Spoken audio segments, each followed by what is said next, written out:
This is the longest time I'm gonna be watching through Fruits Basket, and from here on out, I'm just gonna be reading it. I've seen other people with like the same bracelet on, and it's like, I know what you are.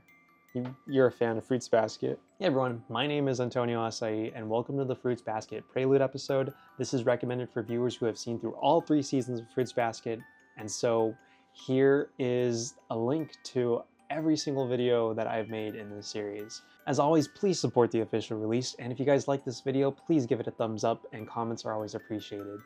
Here it is, the Prelude, which came out on October 6th, 2022, in 3, 2, 1.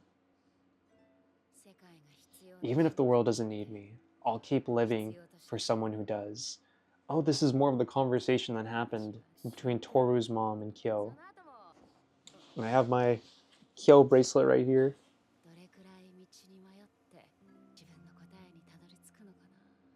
I wonder what they're referring to. Just their life purpose. It's funny, I'm reading through the manga for the first time, and they bring up that same fact that they both had the same colored hair. And the manga being in black and white, everyone looks like they have a different shade of gray. Oh wow. Yeah, seeing that weaker Kyo before he finally admits it.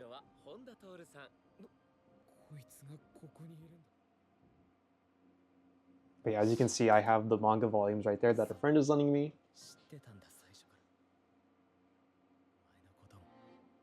Oh yeah, this melody, I feel like I've heard it before. Maybe not in this show, but this arrangement feels new just for the prelude. And I don't know whether or not this is actually like...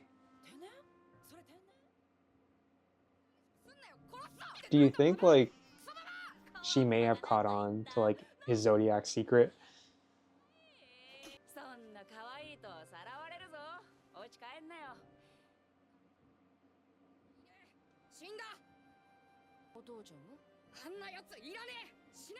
It's crazy seeing a kid like this deal with like all these problems. I've always liked how in anime, like you can see through someone's like hair, through like an outline on top of their hair. It's like the last time like I tried having hair above like my eyes, I was in middle school and I was just like, I can't see.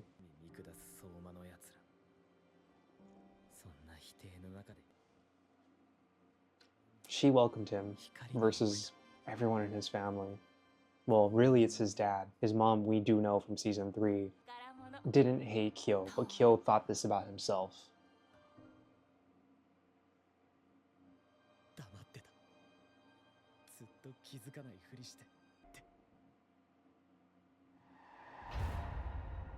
And yes, that was a shock.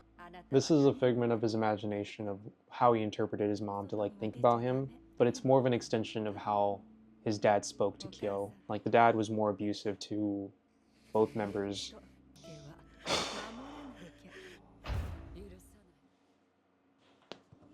Dang. Yeah, that blood is very graphic.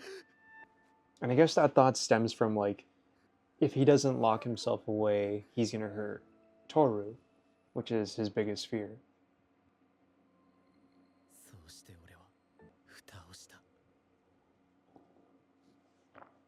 I feel like that animation part, the box closing, feels new. And I think this is a callback to a scene in season 1, and then the 1-year anniversary of Tohru's mom's death, Kyoko-san. Ultimately, waves of the dead are most likely very weak. Oh, it's that guilt. We understand that now. What did he say?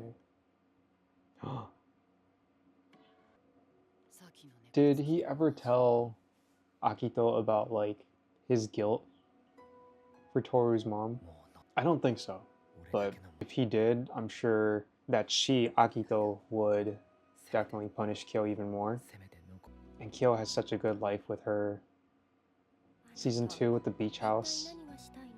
That was a wonderful arc. That whole play, he was projecting so much. I'm really glad that we get to see these outfits again. So is the prelude just going to be mostly from Kyo's perspective? I think this had to be maybe 5-6 episodes from the end of season 3.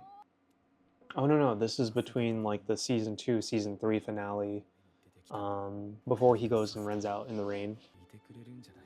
Tohru, love me back.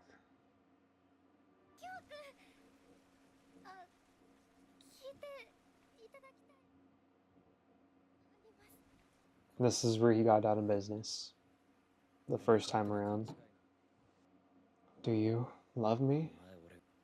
So it really just feels like it aligns everything of how he felt during these scenes, along with some extra thoughts that tie everything all together, that just really empower between that season 2, season 3 finale between them. Or season 2 finale, season 3 first episode.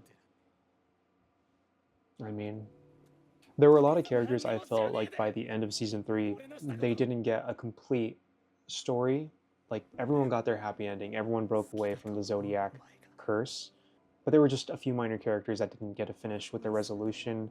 And I feel like we didn't even get to see anything with Rin-sen, Rin being Akito's mom. Her arc kind of just ended at the beginning of season 3.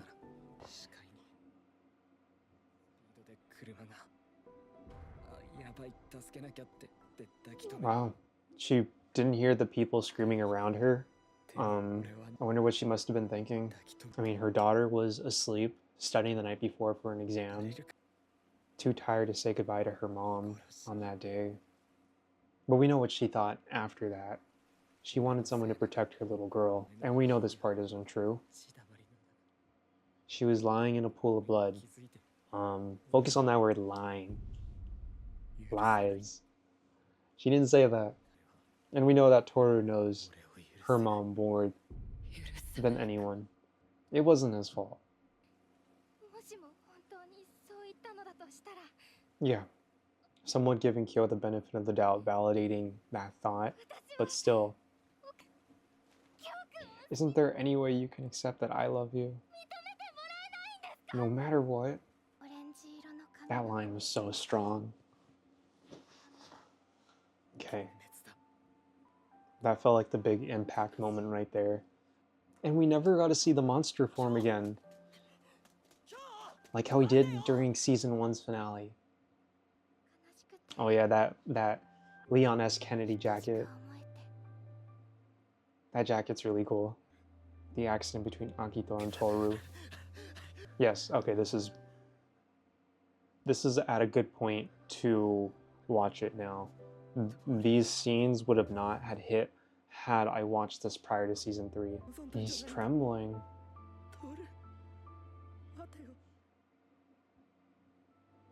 Man, that emotional performance from Kyo's voice actor.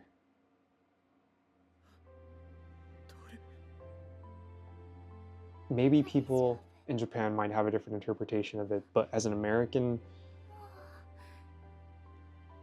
like the way his voice speaks with those creaks, it pulls on your heartstrings. From an outsider's perspective. Just rest, Tohru. We do know that that was their first kiss. That Tohru doesn't remember later on, but they kiss another time when she's awake. And I thought it was a funny bit. I'm not going to be too PC about it and just say, well, that's wrong, but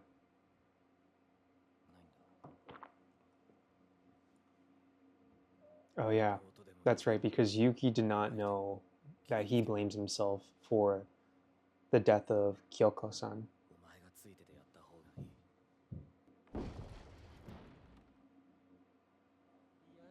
Haru.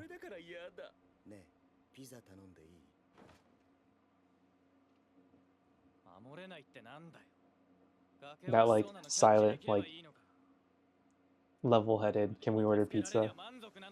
It's still funny to me. I remember with my initial reaction to that scene, like, I thought that was the strongest line in the episode. He wanted to be like Yuki. Yuki wanted to be like Kyo. He wanted his social aspects and he wanted his coolness, and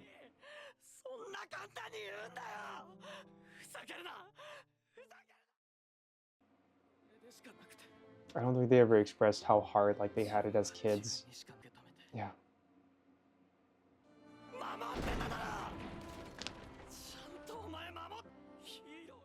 The prince is incredibly strong, what can we say?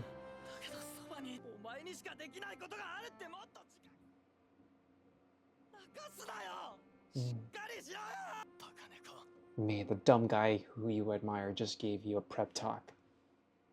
Cut the crap. But I love it, like when they call each other stupid rat, stupid cat.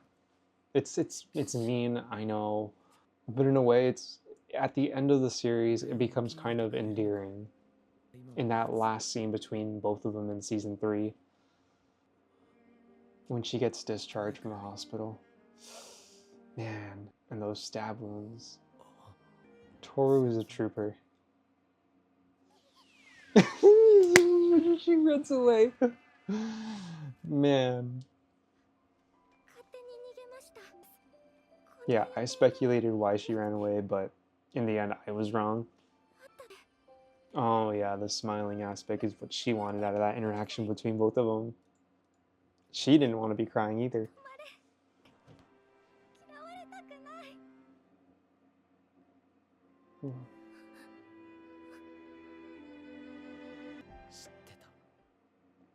His mom, Toru's mom. I love that Kyo can have so much humility.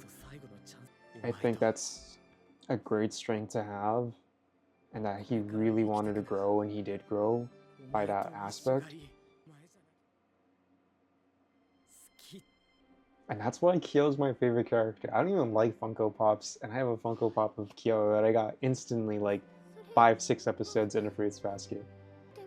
It has been an incredible 11 months watching this show.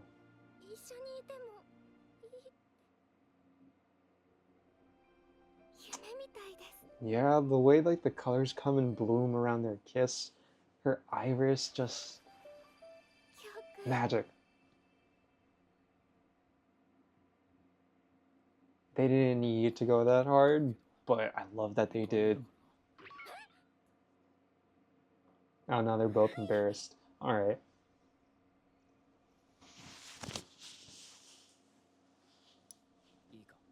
And this is where he learns that the curse is lifted. Yeah, that I guess that whole element of like the curse breaking is taken out of the prelude. I love you too.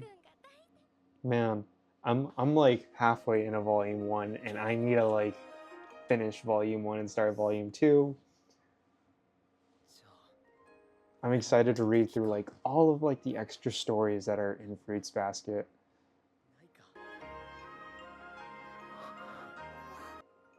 Yeah, here's the realization that the curse has been lifted. Hey, you is pretty rude. I love that scene between them. What's a squirt?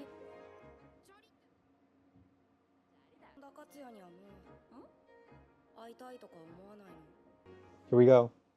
Here we go. I can't break this. It's... Yeah, I don't want to, but this is the last time I'm watching Fruits Basket. This is the last time I'm gonna be watching through Fruits Basket, and from here on out, I'm just gonna be reading it. I've seen other people with like the same bracelet on, and it's like, I know what you are. You're a fan of Fruits Basket. So, I want to engage more. I want to test myself.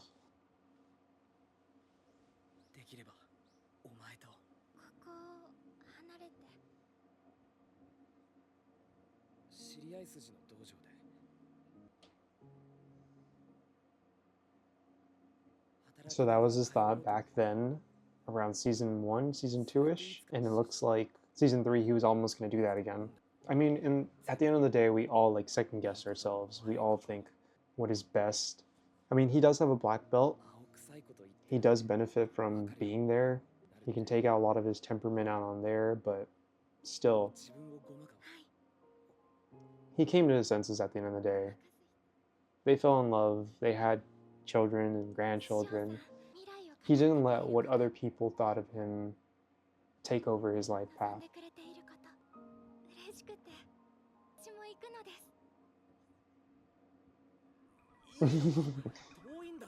Yeah, Toru saying her friends is important to her, and Kyo recognizes that. I thought for a second my buttons were like mismatched. I forget what she says here.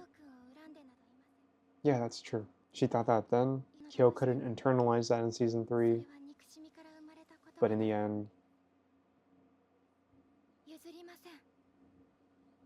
Kyo does believe her in the end.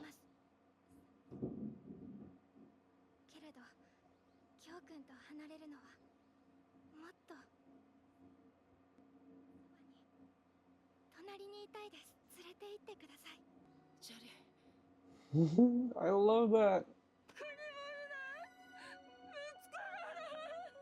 Hmm.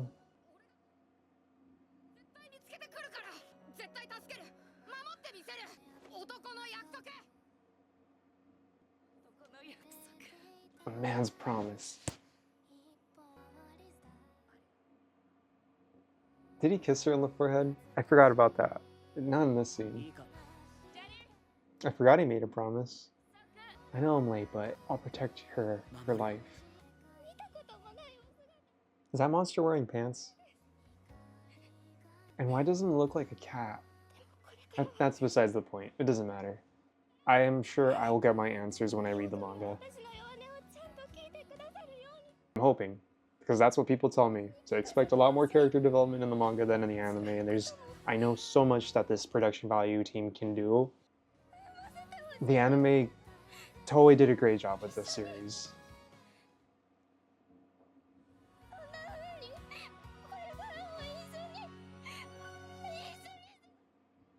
Man, and this song, I forgot. I'm remembering everything, but the way how everything hits, like the way the episodes are composed, like a piece of dialogue, and then the volume, the decibels go up right after. It's so great.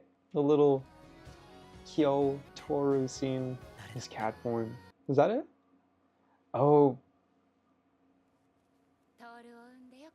Okay, here's where the original content begins, right? No, little Tohru. Her face just looks a little more round, and her eyes are a little bit more smaller. In terms of like, I guess her eyes are bigger and how much space they take up on her face. But they're also like in the shape of a circle, where when she's older, it's like ovalish shape, I think. Ah, okay. So, new content. The past. Kyoko-san as a kid. I think this is her after middle school, high school.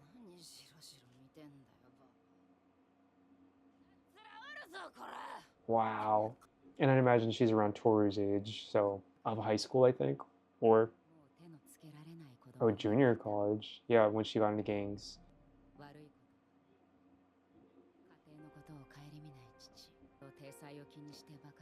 So relatable to Arisa. Oh, she looks like Toru as a kid.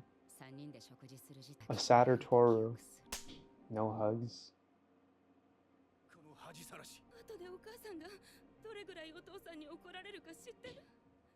Wow. He takes it out on her. Different time period, but... So the contrast between how Toru is raised and how Kyoko was raised. Toru saying that she was born to meet her mother.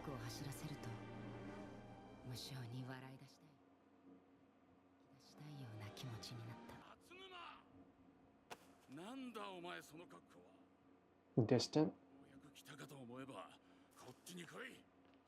That hairstyle is really cool. What is that, like Farrah Fawcett?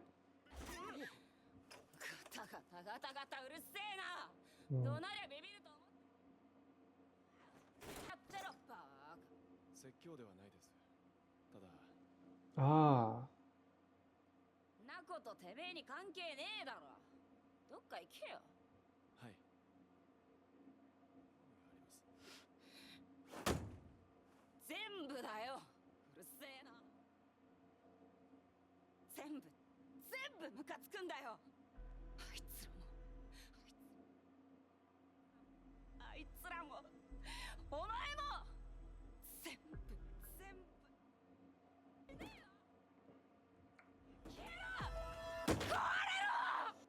Attention, love, affection. Yeah, we all do, man.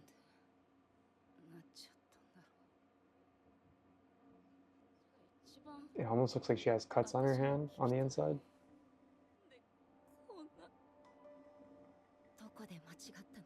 Little Kyoko. So this is everything away from like the Zodiac family storyline.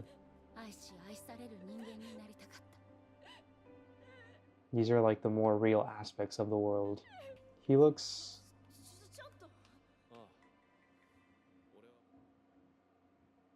Katsuya Honda.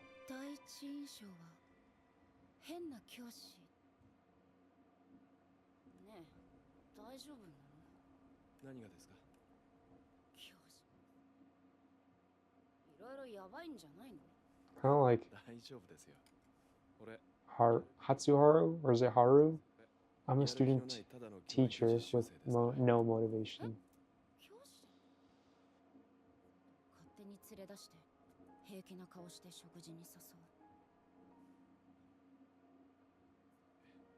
Why do you think? She needed help. No. Miss No Brows. That style. It's super tiny. I feel like going out and eating some ramen right now. Man, that looks so good. I haven't made ramen in 3 years. No, 2 years. Maybe 3 years, actually. A brilliant teacher. Wow. Oh, yeah. I can see how that's relatable between both of them. Her not living up to her parents' expectations.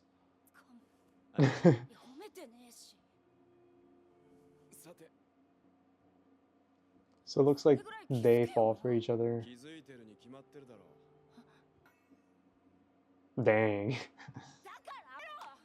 I don't know what their ages are, but a student teacher falling for a student. In a way, like this whole element of their parents, I know, is separated from the main story. This episode just feels like a present, like something extra, and I'm glad I didn't spoil myself. That whole element of Kyo taking place at the beginning, Kyoko's compassion for just like the generation going forward. She's a very loving person, and we can see why she became so loving. She had this past where she just wasn't loved. She was despised by so many people. And you know, gangs do have a stigma in Japan, so I'm definitely getting a lot of Tokyo Revenger vibes. That is so dumb. Is Kyoko just like sad about just seeing him with the other students?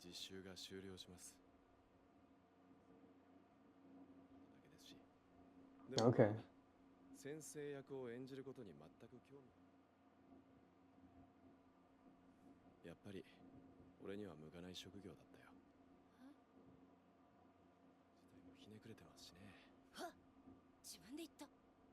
He did.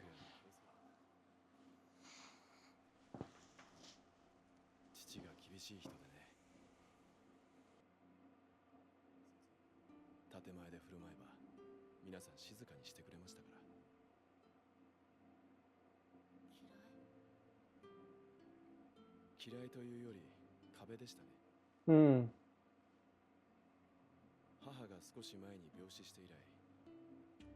Yep. I guess this is the moment she actually falls for him. Of course she was. But what did she walk in on?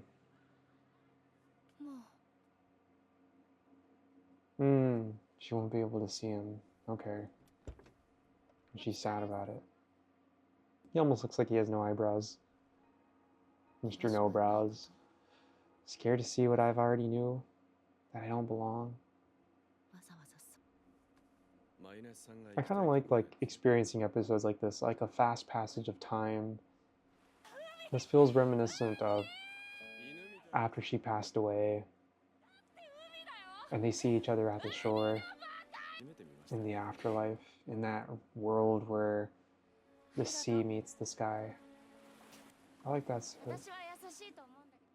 Abandoned like a street cat. Aw, she looks beautiful here. And that's good on her. Aw, that looks so nice. The way the colors look, I am a sucker for cotton skies. And so I think they're probably gonna wait a couple of years for each other and... Alright.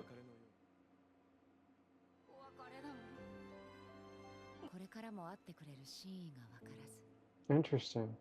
Okay.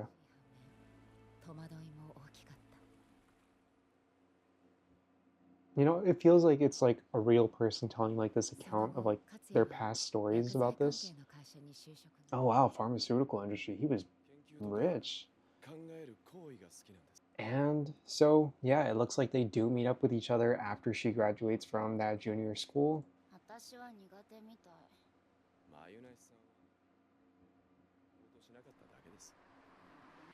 It looks like they are serious about that, like that relationship of like mentor to student.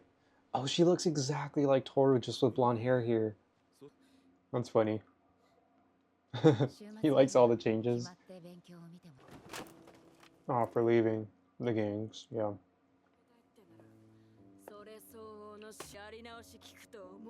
But everyone in the gangs like respected her. Everyone knew like what she was about.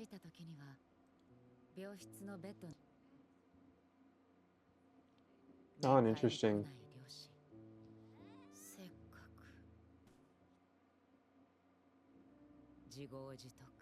I wonder if that was like an Easter egg, like those side characters that we saw there. Wow. The poor mom must feel bad about doing all that. I really love like all these details that we're getting here.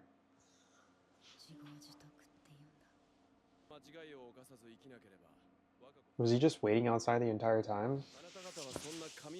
That is something else.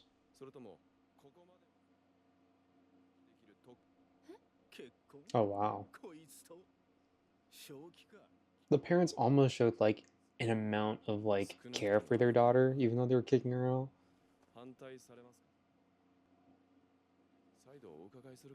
Disowning is just a crazy act.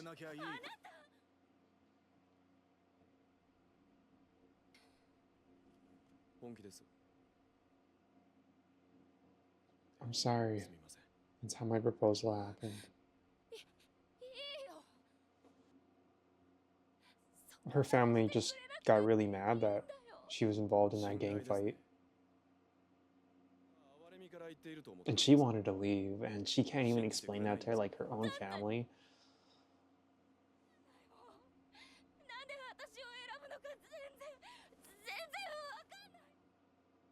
At this point, she doesn't have close friends, and she just feels abandoned by everyone.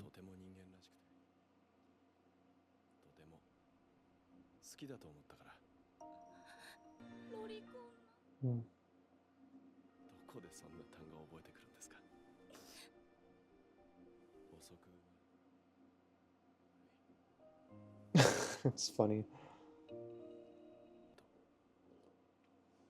So we went in a pharmacy. Pharmaceuticals.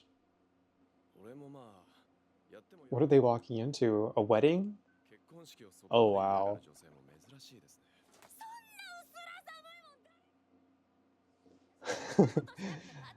The person helping them is so annoyed with her.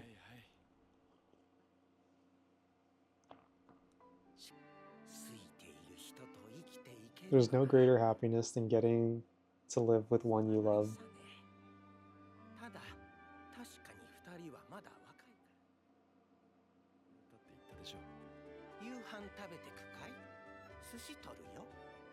Ooh.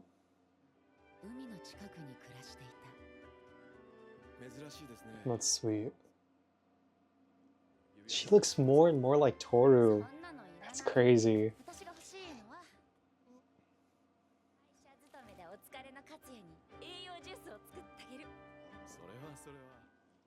My. Oh man.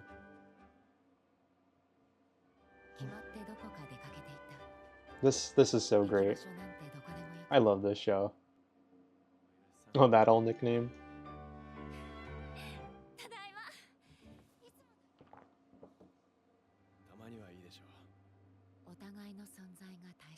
So her dad is more polite and develops a lot more of like Toru's like Toru develops after her personality.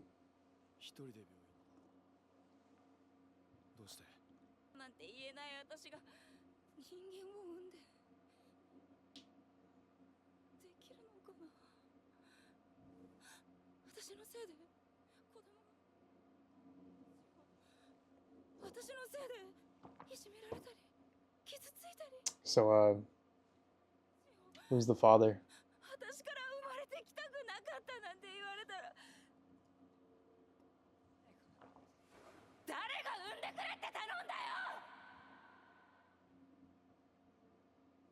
That outline looks so much like Toru. I'm gonna try to stay away from saying that now, just so it doesn't become like a repeating pattern anymore.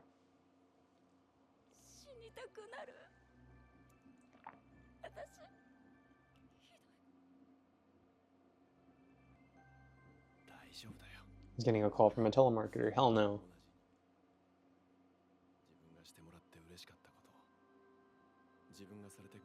Remember the things others did that made us happy or made us sad. Let's hug them all a lot, touch them, talk to them. When they do something bad, let's really teach them why it was bad. And if our emotions run away with us and we slap them, let's really apologize. And let's hug them again. So yeah, they can raise a child together, but... And it must have been even more hard for her. Aw, they're little baby geeks. Man, quite the boyish name. Guess so. Subtle season. Like a pinch of salt that makes something sweet and something better. Tohru Honda. Shout out to like the grandfather. He's the MVP.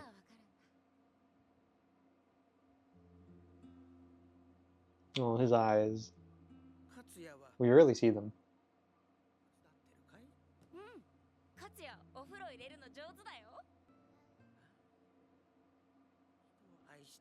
Watching this special has been just so worth it. This episode really feels like a blessing. And I hope more people can experience like what it is, like a roller coaster going through like the main ride, and like the Prelude is like a sequel to a ride that, oh wow, him as a youth. But like the Prelude is like a sequel to like the first ride that has a lot of like the same gimmicks that the first ride does, but also gives you something new.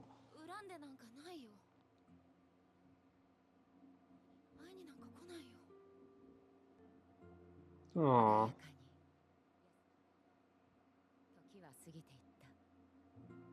She did raise a child through like the most formative years of her life.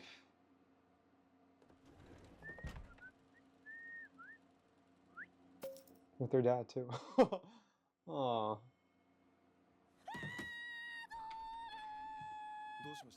It's so exaggerative, but I love it.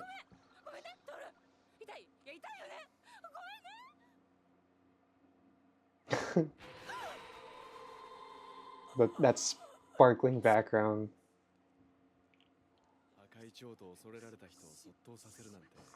Oh, he kind of like resembles Yuki now. Tohru really doesn't have much of a personality outside of this. We know the focus isn't her. They went to the beach together.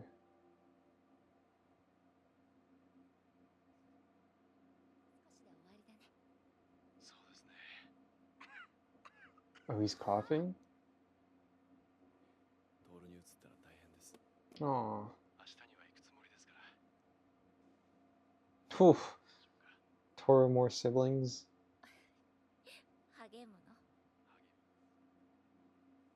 That's so sweet. And the landlines.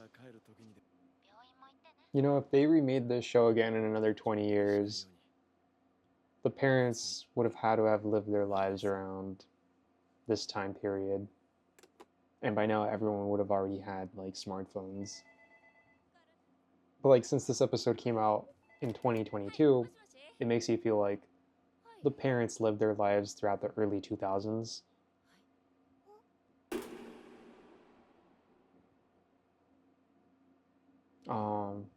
The realization that he got so sick.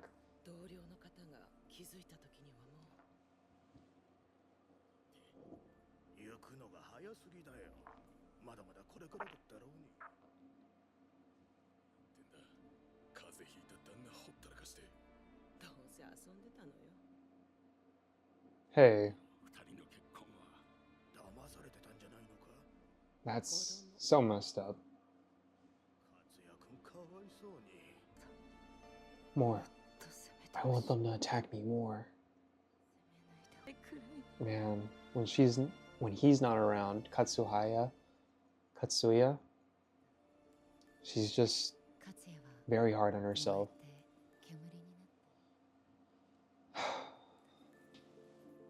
Dang.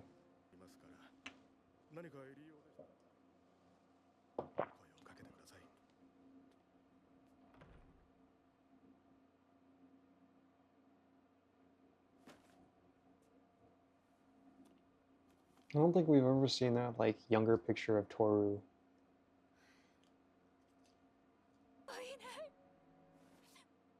Losing a partner like that, I can't imagine what that kind of pain would be like. And one that you had kids with. That hurts. Whenever Tohru was asked what happened to her father, it's just like, it's hard for her to process because she was just a little kid, but he got sick, I think, was explained. Oh. She also has to remember that she has to love Tohru as well. I'll just say one thing. Don't even think about coming back here with the kid. Wow. Wow.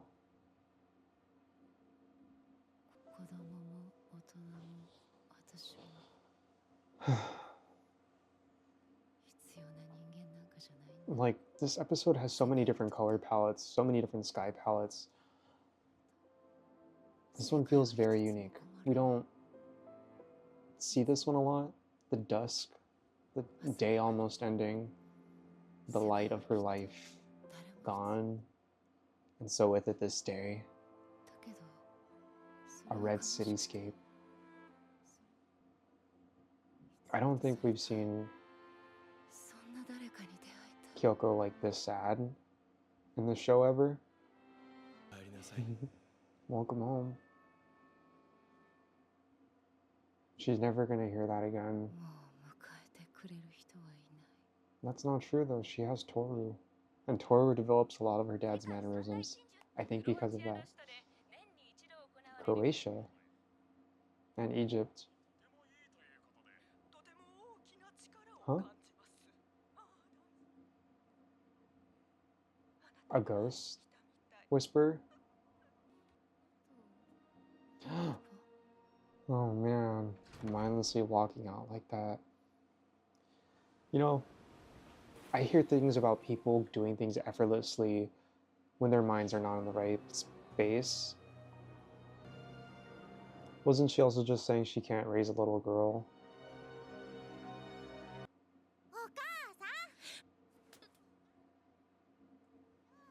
Oh. Is that Kagura as a kid? I really don't know. Oh, she was just left alone in the dark. And who else is gonna welcome her home? Lakairi. Man! Oh. I'm glad she came to her senses.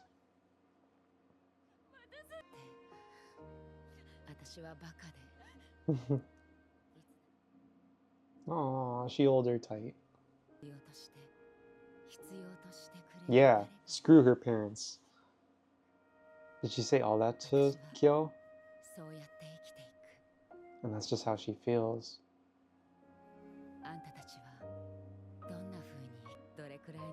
You know, if her mom was actually around, of course Tohru would not have camped out and met the Soma family.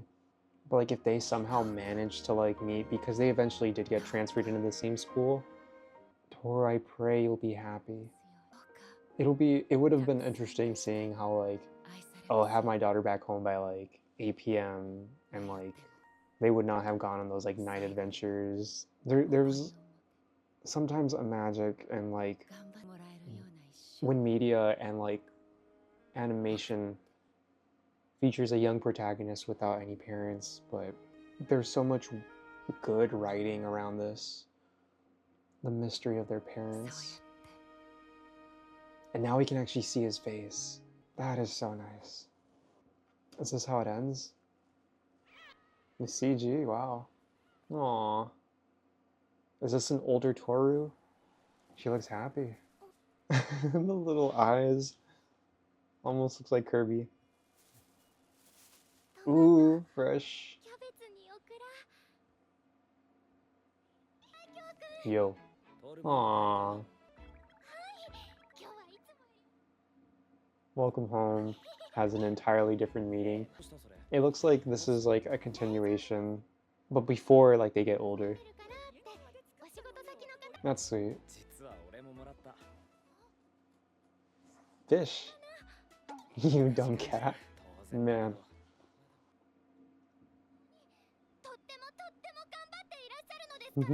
He's hurting her. No, I'm playing.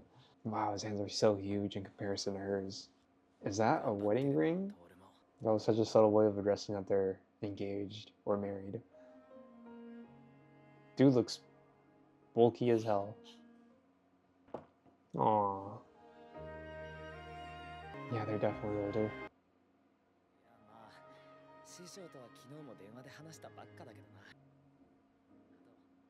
Oh, go visit the graveyard too, and the that, and the this, and oh, that's really it. But you guys, thank you so much for watching Fruits Basket with me. It has been a wonderful 11 months reacting to the show for you guys, and this was the prelude. From now on, I'm just going to be reading the manga. I think it'll be a few years before I continue and watch the English version, but I think that'll be on my own terms because it's really a commitment making reactions and having a full-time job. Like, I would love to do this full-time, and I'm so blessed and happy with all the reception and kind comments that you guys left behind in season 3, season 1, season 2, with that season 3 finale. It was such a magical episode, and this is the prelude. This is the final episode. I'm definitely gonna check out what else Natsuki Takaya made. But yeah, it's really cool how she had a hand in like this animation as well. And yeah, I don't have the bracelet on right now. These little stills are so amazing. And if I had to recommend Fruits Basket, if you guys had to tell your friends anything, just know that it's a quirky, fun story with some definitely a lot of relationships that wouldn't fly by today, but you know, if a friend had told me like this from their own perspective, like, oh yeah, I fell for the student teacher. It does like call for like interesting, like kind of like engagement, like, oh man, where's this gonna go? Like, no way, that's crazy. Did anything happen when you guys were young? Yeah, I get it, like it's hard hearing it, like, but they did everything within like a legal sense, and I'm sure Japanese and American audiences just loved it. And I would just say, if you can look past that, still just recommend Fruits Basket to your friends, your family.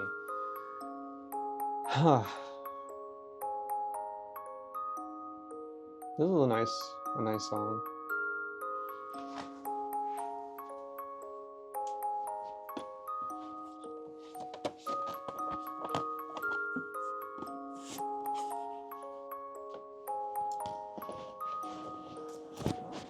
Honestly, like, I love Fruits Basket, and if I did have to say who my favorite character was of Fruits Basket, I definitely want to say Kagura was hilarious. She was like full of energy. Honestly, like, the little cat plush that she holds, like, I would love one of those. But yeah, I am currently a quarter done with volume 1, and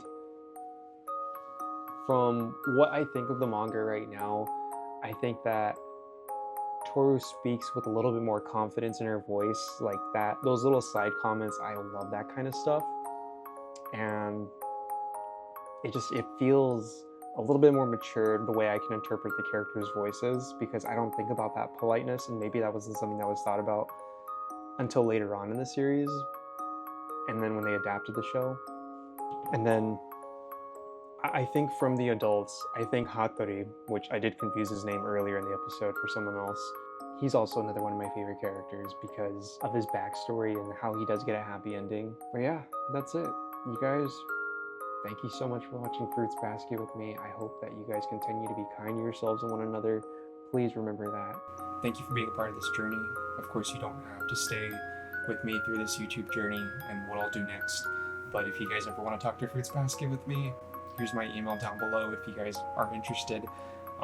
Please check out my channel for my work email if you guys do want to talk about Fruits Basket in the YouTube comments section, I guess. I'll always be looking back at these comments because I'm not a big YouTuber, but if you guys ever just decide to leave a comment, I would love to engage with like how you thought like my reaction to this content was. This show just, it feels like a blessing. Please support the official release. Not goodbye, but I'll see you guys next time.